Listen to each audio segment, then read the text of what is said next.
And that is a cornerback who can shut down one whole side of the field. Or he can man up your best offensive threat. And take him out the game. They have playmakers at each level. They got playmakers at linebacker. They got playmakers at safety. They got the best playmaker at defensive line in Aaron Donald.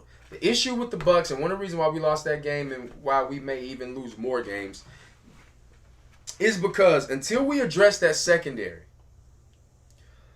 we do not have a legit perennial all-pro in the secondary. We have some good young players. We have some young studs. We have some ball hawks. But look at, we got veteran leadership D-line. All our D-line besides Vita Vea are veterans. Right. We got veteran leadership linebackers with Levante David. Right. And we still kept Mentor. So there's that veteran nucleus. Right. But in the secondary, we don't have no vets. Nobody. Everybody's young. No vets. I believe like Jason, I love you. I think you've done a phenomenal job, Jason Light, in putting this team together. A phenomenal job. But you got a hole, man.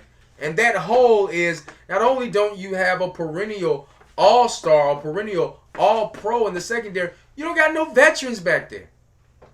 No legit tested and tried by the fire. So now when we get in trouble or when someone goes down, now we got to lean on guys like Ross Cockrell.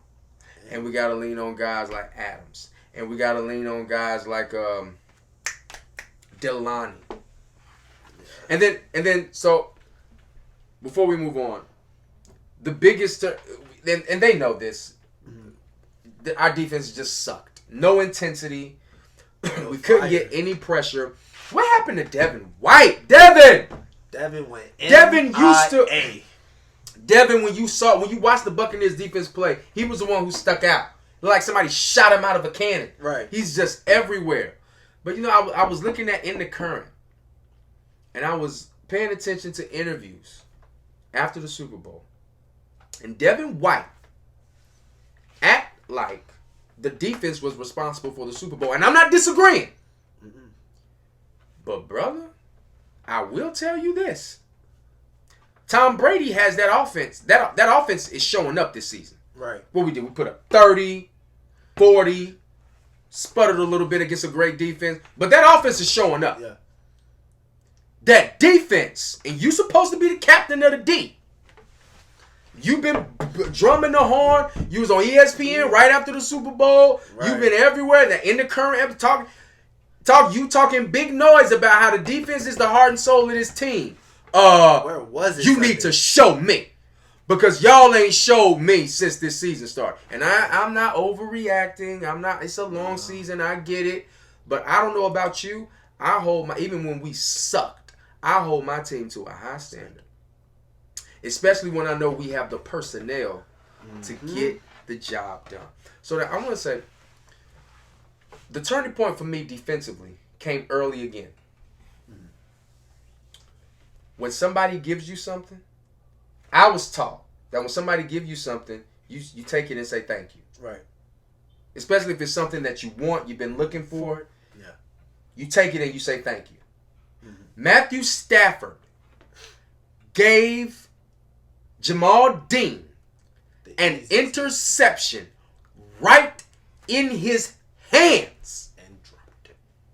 And he was so disrespectful, he just threw it down and said, I don't want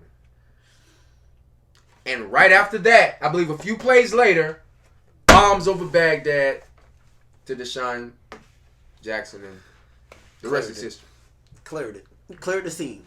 And somebody said, well, what about Mike Edwards? Because Mike Edwards bit on that bomb. My thing is, that bomb never takes place on that possession if Jamal Dean catches the interception.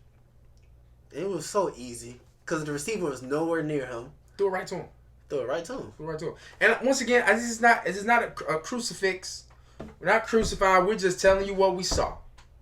And what we see, in my opinion, we see a defense, specifically a secondary, but the entire defense, that is not playing with the same fire we saw the last 8 games of the season.